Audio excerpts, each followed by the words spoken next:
Okay, welcome. I'm Tom Golden. Welcome. I'm Tom Golden. We're here representing a group that's urging the president to create a White House Council on boys and men. With us today are two experts on boys. Jennifer Fink is the creator of buildingboys.net, is a freelance writer on the issues of boys. Jennifer recently wrote a powerful article on boys and education in the Washington Post. She's the mother of 4 boys. Welcome, Jennifer. Hi, Tom. Great to be here. It's really good to have you. And we also have Mark Sherman with us. Mark's a Harvard-trained psychologist who's now an emeritus professor. He's been focusing on the issues of boys for many years. He blogs, writes for Psychology Today, and for the Good Men Project. He's the father of 3 sons and a grandfather of 4 young grandsons. Welcome, Mark.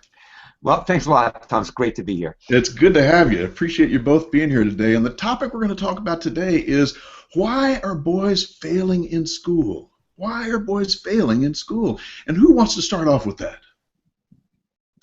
Hey, Jennifer, how about you? All right. I think it's helpful, first of all, unless you currently have a son or a grandson or a boy that you care about in school, you might not realize what the situation is in school today. So I think it's helpful, first off, to point out that school today is not what a lot of us remember from when we were younger. I'm sure you can both remember, if you went to kindergarten, that kindergarten was probably a half-day thing, and it probably included lots of play, a snack, recess, and maybe even nap time. That doesn't exist anymore. Kindergarten today is a full-day thing. There is an emphasis on academics. There's an emphasis on already learning to read, not in first grade, but in kindergarten, on learning to write. Kids are expected to be writing their first and maybe last names with proper capitalization in preschool at the age of 4. And so this is a little bit of how school in the early years has changed, and this disproportionately affects boys because boys, typically, their gross motor skills develop in advance of their fine motor skills. As I'm sure you both well remember, boys tend to explore the world with their bodies, and they tend to throw themselves, heart, mind, soul, and body, into doing something. And that sit down and think with your mind and use your hands to learn mode doesn't come very naturally. So I think that's one of the first reasons that boys are struggling in school. Mark, would you like to add? Yeah, thanks, Jennifer. I have my sons are all grown, but I have 4 young grandsons who range in age from 20 months to 9.5, and the 2 older ones who are 9.5 and almost 9 are in school. And I think the last thing you said about activity, I think that's an important thing. Because from what I've heard, and again, mostly it's what I hear because I'm not there. They're out in the older ones are out in California, so I don't see them nearly often enough. But from what I certainly see them at home, they are highly active. Everything I read, including the work that you do, Jennifer, but others as well. School is a place where there's much more sitting still. From what I hear, there are a lot of places that don't have recess, or they don't have enough of it. And while I'm not saying this is good for girls either. Mm-hmm. But it particularly, I think, impacts boys. The activity that I see in my grandsons, to say it's intense is putting it mildly. And for a couple of grandparents to try to keep up with them is very, very difficult. And I can imagine a teacher. I'm sure it isn't easy, but I think it's imperative. And there are books on this. There's a book called Writing the Playbook by Kelly King. There's another, The Minds of Boys, which does tell. This is, boys are a certain way, and we might as well help the classroom be there for them. And one last thing I'll say is, from what I've heard, if a classroom is what's called boy-friendly, it will also be girl-friendly, because the girls do fine in those environments as well. On the other hand, if it's more tailor-made for girls, boys will tend not to do so well. So another reason to make sure boys are taken care of in school. And one of the things is the movement piece, and I agree. Boys really need to move. And schools these days, what I've seen, is they strap them in and make them sit still. Mm-hmm. And that's really a danger for young men. Jennifer, you said something about the curriculum is basically getting tougher in even preschool. And I'm wondering how that may impact boys more than girls. So there's kind of a moving down in some ways. So some of the things that I was doing in kindergarten are now, or excuse me, in first grade are now part of the kindergarten curriculum. Things we were doing in kindergarten, part of maybe a 4-year-old thing. So that's part of it. And this can cause a lot of frustration because, as you both know, as people who have worked with boys and people who have been around children in general, all children develop differently. Kids are ready for different things at different times. And as I mentioned before, in general, boys' gross motor skills, so the skills they use to run, kick balls, catch, those develop sooner than their fine motor skills and the part of the brain that handles language and literacy. So what happens when you have the expectations change that children should be able to do this by age 5, by age 6, and you have children who aren't getting it, they start to conclude there's something wrong with them. Sometimes their parents think there's something wrong with them, or their teachers think there's something wrong with them. And it becomes this very negative environment, and so you have children who are hating school by the age of 5, and kids who really have a lot of negative connotations around school and learning already in the early years. And this becomes a very negative cycle. I've seen it in my own home and with my own children. Interesting. So really what you're describing is a pathologizing of the male way, and that's kind of what we're talking about too with the activity. Is that close? That's definitely part of it. And another thing that I think we need to mention is that when it comes to things like learning challenges, boys are diagnosed more often than girls. Now, some of that may be that boys may be more likely to have attention deficit or dyslexia. That may or may not be true, and we can look at that from a couple of different angles. But statistically, boys are far more likely than girls to end up in special education classes, to end up as disciplinary referrals. So there are all of these things that happen that kind of take boys out of positive learning and create these very negative associations around learning in school for them. Yeah. Yeah. I just wanted to add. I wanted to say something. I agree with what Jennifer says. I've been a fan of Jennifer's for a long time. But I think one of the issues, and this, I thought of this as she was talking about a parent might feel this, a boy's struggling this way or that way. I think one of the problems is, and one of the reasons we so desperately need a White House Council on boys and men, is that I have noticed with my friends who have many of them, their kids are grown by now, but they watch them be as children, they have grandchildren. Very often when there's a problem with a boy or a young man, the parent will say, I'm concerned about my son or my grandson. They do not see it as kind of a national issue because it has not gotten the publicity. And I think the attention to girls and to women has been very productive. I remember, I'm old enough to remember being in workshops where I was one of the presenters for girls and science. I was doing stuff on male-female communication, and I did presentations on that. And that was just part of a huge movement, which continues to today, so that a parent of a girl knows if her girl is struggling, she knows there's so much attention to this. Parents of boys often tend to think, what's with my son? And it's not just your son. I mean, there's a chapter in a book, I can't remember the name right offhand, but it's one of the people, Peg Tier, who wrote a book about boys. And she had a chapter called something like, It's Not Just Your Son. And I think that is crucial, and that's why this has to get the kind of national attention it has not gotten. It isn't one boy here or one boy there. It's many boys. Not all. Some boys do great, and that's another thing. Very often you'll talk to someone, oh, my son is doing great. Well, these are all statistical. These are all statistical. There are girls who are more active than some boys. But if you look at the bell curves, on the whole, I much more often will see a couple of brothers just running all over the place than I'll see sisters doing that. So again, sure, there are individual differences, but statistically, and school isn't about teaching each child in his or her own little space. It's teaching groups, and to know what's happening with boys in general is very, very important. Boy, I certainly agree with that. You know, the media in general has done a great job in looking at girls, but we've really failed in helping people understand the nature of boys and the unique qualities that boys have. And Yes. That plays out in schools, I guess. That's a good point, Mark. Thank you.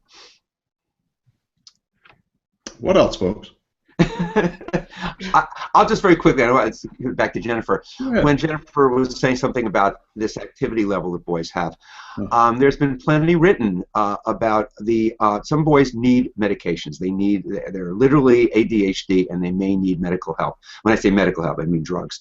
But I think there have been all kinds of articles written about the overuse of these drugs just to keep these boys to quiet down. And again, I'm not to take it away from the boys who really need it, but when medications are serious things, they have side effects, and they shouldn't be used unless absolutely necessary. And I think if schools, Jennifer could probably speak on this better than me, if schools were more boy-friendly, maybe Jennifer could comment on ways teachers could do this, I think there'd be less need for that anyway. So how are they not boy-friendly? Go ahead, Jennifer.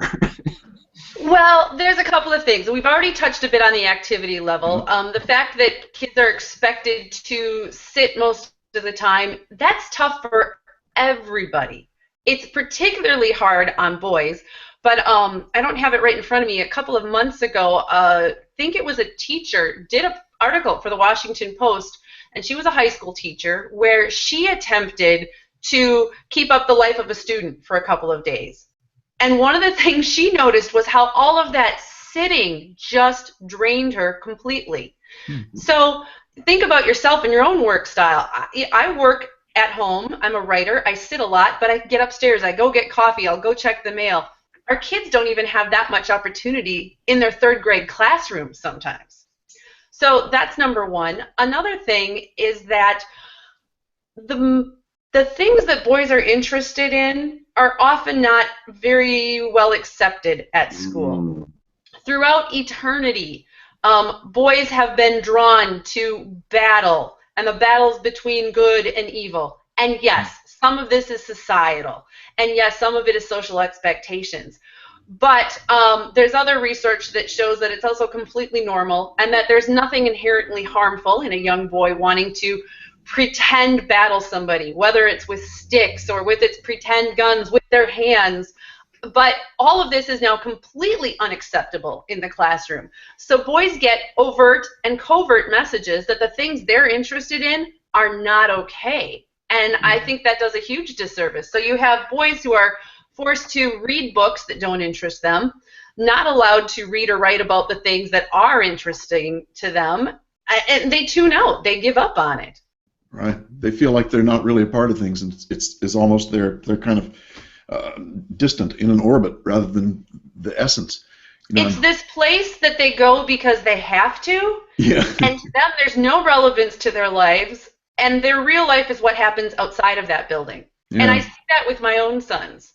Yes. And so as a parent, I think that one of the things that we can do, first of all, you need to talk to other parents. Mark stated it eloquently. So many of us think it's just our son or something we're doing. It's not just your kid. This is a big problem. And when you realize it's not just your son, it helps you feel better and be a little more understanding and compassionate. Secondly, you can begin to work with other parents for change, locally, at your school, within your community, within your state, and on the national level, as we're proposing to do with the establishment of a White House Council. The other thing that I can do as a parent then is I can kind of understand where my boys are coming from, and then make sure that the rest of their time helps feed the parts of their soul and their beings that aren't really getting an outlet in school. So that, yes, they go out in the backyard and they make huge and tremendous messes, and they play with mud, and they whack things with sticks. Yes, they do. Absolutely. I will show you pictures sometime. Yeah. I wanted to comment on this that you brought up. You know, it's kind of was my next question is where do we go? What can we do? And you've kind of really started us off with that, and I appreciate that. I wanted to comment on something that Jennifer said about what boys inappropriate in school and so on. I remember, and I went to school a long time ago to show my age. I was in first grade, and for some reason I didn't have kindergarten. I don't know what that was about, but I started first grade not that many years after the end of World War II, which is hard for me to believe, but it's true. And I remember I would draw. I was never very good at drawing, but I would draw these little battle scenes, you know, because this was in the air at the time. The war had only been over about 4 or 5 years, and I would draw these battle scenes. And it was okay, and this is what I did, and I was probably about as unviolent in real life as anybody could be. And today, now in those days, if the teacher saw that, I don't think anything would happen. Today, from what I'm hearing, again, it's not my sons directly, though my grandsons I know can have issues if they do something considered, quote, inappropriate. Boys very often, it's like there's such a fear of violence because some things have happened, terrible things. You know, a tiny, tiny proportion of young men who appear to have serious mental health issues have done some terrible things. For the most part, these boys who are doing drawings like that, this is what I agree with Jennifer completely. This is what boys do. It's not even just overt battles. I mean, Mark, I had a note home from a teacher telling me about a disturbing drawing that my son did. And he did a drawing where a shark attacked a surfer. Oh. You know, it was a drawing, and it happened. We know it doesn't happen often. We know that that's not really, you know, that sharks aren't man-eaters. It was a drawing. I had another son, my youngest son, when he was in either kindergarten or first grade, had to completely redo an entire drawing for art. They were doing giraffes. My son took it upon himself to draw a little pile on the ground at the back end of the giraffe and labeled it poop. And he was told this was inappropriate. He had to redo the entire drawing. And I think this is ridiculous. To talk to him about what's appropriate and what's not appropriate in something you're going to hang on the wall, perhaps.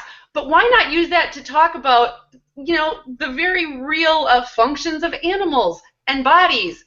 He wanted to go a little bit further, and yes, he wanted to make his friends laugh, but that's far from a crime. Yes, and his way was pathologized, and that's kind of what we talked about today. Was that the masculine way tends to get pathologized. To go back to this thing about it's not just your son. In this case, it was my grandson, one of my grandsons. I won't identify by name, but a couple of years ago, a year or two ago, he did a drawing. It's another drawing. This one, without going into details, a little stick figure, and he made it kind of a male, and he made it, shall we say, anatomically correct. It was a stick figure. My son gets called at work and says, you have to pick up your son. He's been suspended for the rest of the afternoon, and here's why. And my son, to his credit, said to my grandson, you know, you can write and draw whatever you want at home. This is a creative little kid who does. At school, they have these rules, and of course, because he didn't want my grandson to feel there was something wrong with him because he had done this drawing. Right. But just to show you, Jennifer, you mentioned a couple of things with your sons, and there's something with my grandson, and that's just two of us. Two of us. So across the country, there are probably millions and millions of stories like that. Very likely. Told. And we need to start. This is a good reason to have a White House Council on Boys and Men. Absolutely. Start bringing those stories forth, because boys are pathologized in school. They are. They are in a position where they are just don't have any interest at all because their thing is not a part of it. You know, it's just Right. Well, Michael Thompson, a crazy place. Hasn't Michael Thompson? I think it's Michael Thompson who said that boys are essentially seen as defective girls. I think that's the way. Yes. And he's an expert on this. I think he has a son and a daughter, and he has said that. And I think that really says in a nutshell what you're saying. I couldn't agree more. And maybe it's about time for us to finish up. Okay. Last words from either? Well, I want to thank you, Tom, for this opportunity, and I want to encourage people that we are working toward getting a White House Council on Boys and Men. There's all kinds of activity across the country, and I'm hoping that people will really get involved with that. Good. Jennifer? Of course, if people want to know other ways they can help, the website is right underneath our pictures there, whitehouseboysmen.org. There's more information about what we're about on there. There's a petition that you can sign digitally to show your support. And since we're talking about this issue of schools and boys, I just want to draw forth that when we pay attention to this on a national level, the other thing that we can do is we can help educate parents and educators about boys' needs in school to make this a better environment for our boys, which will make it better for our families. When our boys and our girls do well, we're going to do better in the future as a society. Absolutely. Good deal. Thank you both for being with us today. It's been a fascinating discussion. And the low bar has links to Jennifer's Washington Post article, Jennifer's blog, an article by Mark, and of course the whitehouseboysmen.org site. So come and visit us. Let us know what you think, and let's band together and do some good things for boys and men. We'll see you then. Thanks a lot, Tom. Thank you. Bye-bye.